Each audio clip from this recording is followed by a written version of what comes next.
this is an iHeart podcast. Guaranteed human.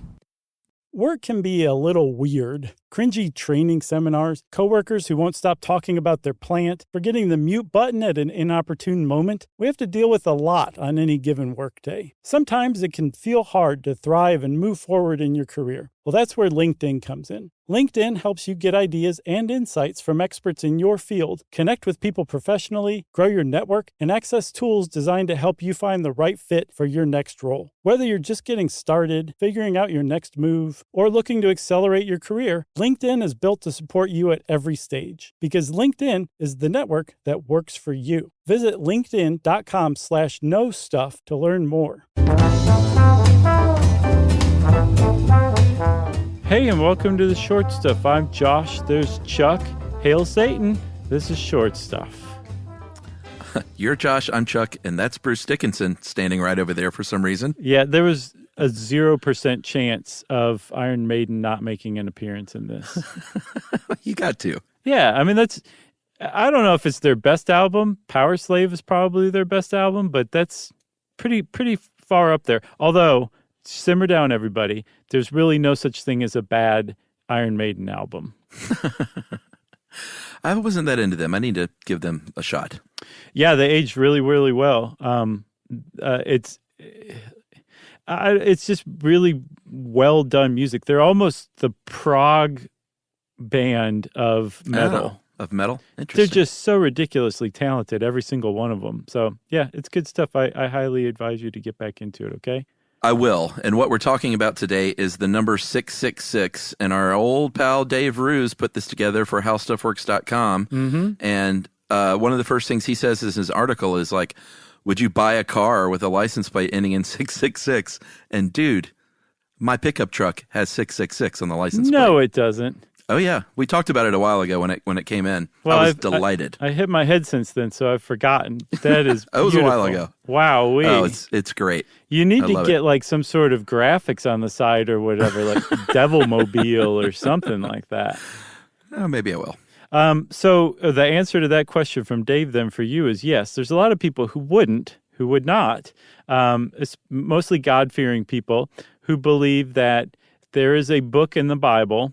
Well, they don't believe it, like there actually is a book in the Bible. But there, in this book of Revelations, I think chapter 3, verse 18 says this: "Here is wisdom. Let him who has understanding calculate the number of the beast, for the number is that of a man, and his number is 666. Yeah, so if you've ever seen the movie, I mean, this has been in plenty of movies, but the movie The Omen is the most famous movie to make use of this because young Damien, and it's still one of the great moments in movie history when they're searching through his hair on his head, and they see that 666, it's clearly tattooed, but tattooed by God, I guess. Sure, yeah, by the Holy Ghost. It's pretty scary. It is. That is a good scene. That's a good movie too.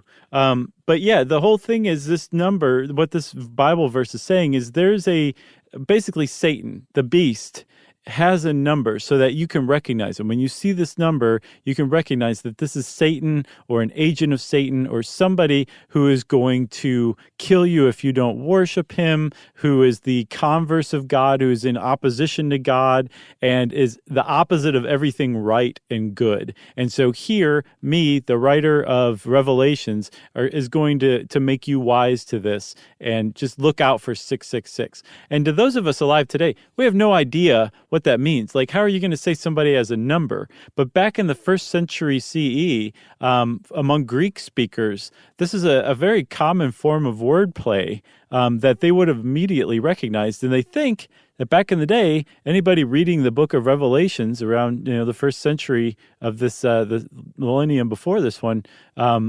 they would know exactly who the beast was and who this was talking about. Yeah, because there weren't numbers like we think of them in Greece at the time. In Greek, the Arabic numerals came around hundreds of years later.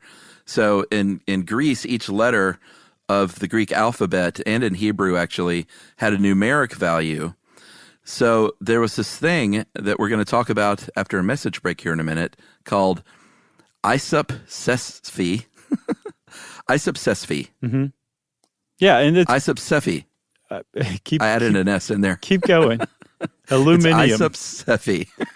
Good job, Chuck. God. It's in there somewhere, Yes. I'm guessing. It's got to be. That's right. And that means in Greek, equal in numeric value. And that was a way for in the first century, basically, where you could, it was sort of like, not Morse code, but a, Numeric just those code? games. Yeah, those games kids play when you send like a numeric code to someone and then they have to translate the code by what letter it represents to get the final, I guess in Christmas Story, it was what? Drink your Ovaltine? Be sure to drink your Ovaltine? It's a crummy commercial? Yes. Yeah, so bad. Yeah, but it wasn't like you didn't need a secret decoder ring. Everyone walking around speaking Greek knew that alpha was interchangeable with 1, beta was 2, pi was 80, which is weird because I thought pi was 3.14, etc. Yeah. Psi is 700, for example. And so if you added together letters, you could come up with a number for that word or that name. So you could say that a name had a number, and that's what this is talking about. That's right. So that's the setup, and we'll talk a little bit more about isopsephy right after this.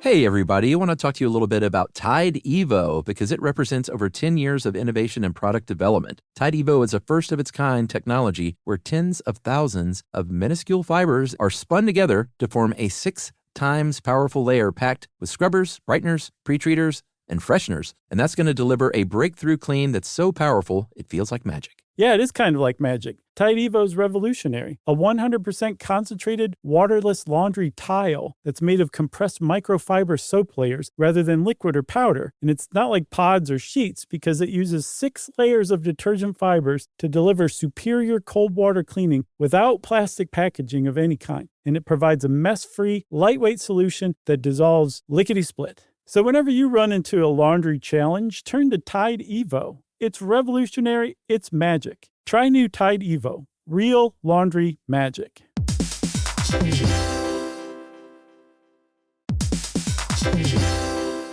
Hey everybody, when you're at work, you never know when you're going to get interrupted, like when an office fire drill happens right in the middle of your presentation, or maybe construction is going on just outside your window. But with the Dell Pro laptop powered by Intel Core Ultra with vPro, no matter how many interruptions you have, your laptop won't be one of them. Yeah, with a battery that's optimized for the way you work and built-in intelligence that quiets distractions the moment you're trying to focus, your tech won't slow you down, even when you're getting bounced from an office you forgot to reserve. The Dell Pro, built for those who stay in the flow. Find technology built the way you work at Dell.com/Dell-Pro. Built for you.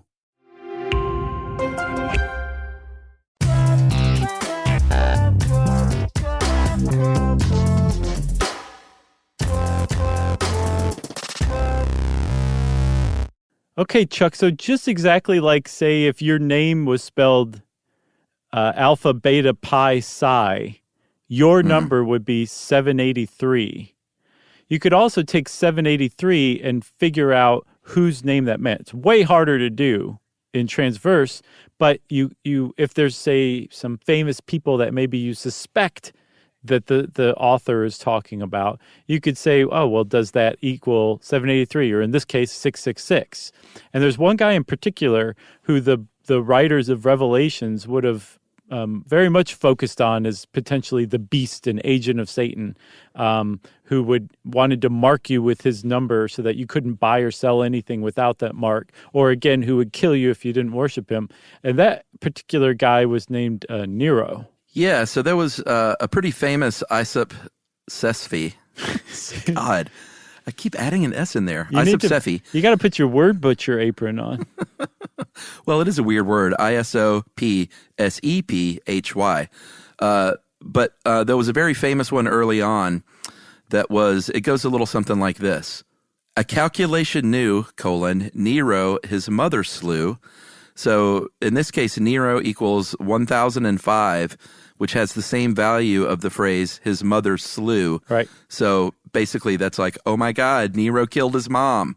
Yeah, that's the thing about the isopsephes having like equal value is that if one word had a numeric value and that's the same as say another word or another phrase, that meant that there was some mystical metaphysical connection between those two. So to people who are like, yeah, Nero's terrible, he probably murdered his mother. The fact that Nero his mother slew and Nero had the same numeric value of 1005, that was just proof positive. Like you didn't need to look any further. Give me my crystal ball and my Birkenstocks. Right. So you might be saying to yourself, wait a minute, you guys said Nero was 1005, but you also said that some people believe that they were referring to Nero as the 666. Right. You got to rejigger this a little bit in that case. You have to use the full name Caesar Nero in Greek. That translated into Hebrew. Hebrew is, did I say Hebrew? I love it, dude. That's the much more modern version of that word. He's my Hebrew. NRWNQSR, which is Neron Caesar. And then that adds up to 666. Some people say, okay, all right, sure.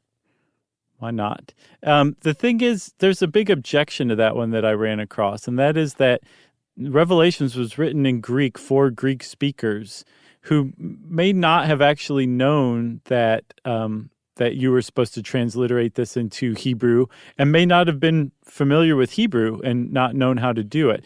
That doesn't necessarily mean, oh, no, this is wrong. Like if you're encoding a message, having an extra step involving another language is definitely not against the rules. But from what I can understand, this is much more widespread and normal a pursuit or a diversion, this kind of isopsephy. It is hard to say, isn't it? It is. Then this would be. Like, that's an extra big step compared to what they normally did. Like, there's graffiti that they found in the ancient world that uses isopsephies. Yeah, like, hey, you know who I'm into? 786. Right. And so some lady in town would be like, ooh, I'm 786. Yeah. So some people say, I don't know about that, translating it into Hebrew and then it making sense as 666. I don't know about that one. It seems like a bit of a reach, but I don't know enough about it. I do think it's interesting, though, that the idea that they were using this coded language possibly in the Bible. Yeah, I guess it sounds like it was all the rage back then. Oh, you like that, huh? It was the hot thing? Yeah, it was. Yeah. It was very hot. So some people who say, okay, this is way off, it wasn't Nero. Because, by the way, the other thing about Nero really kind of dates Revelations. You know what I mean? Like, it's meant to be kind of a timeless classic. And a lot of people are like, well, the beast hasn't even been born yet. And everyone knows that the barcode is the mark of the beast. So the idea that it's just Nero, who has zero effect on our world today, it doesn't play very well, that interpretation. Other people have interpreted it as meaning that it's not talking about a specific person, which is tough to get around because the translations, all of them that I saw, is that it's a number of a man, not man meaning like humankind. It's like a human number, which is, I think, exactly how Iron Maiden's guy puts it on Number of the Beast.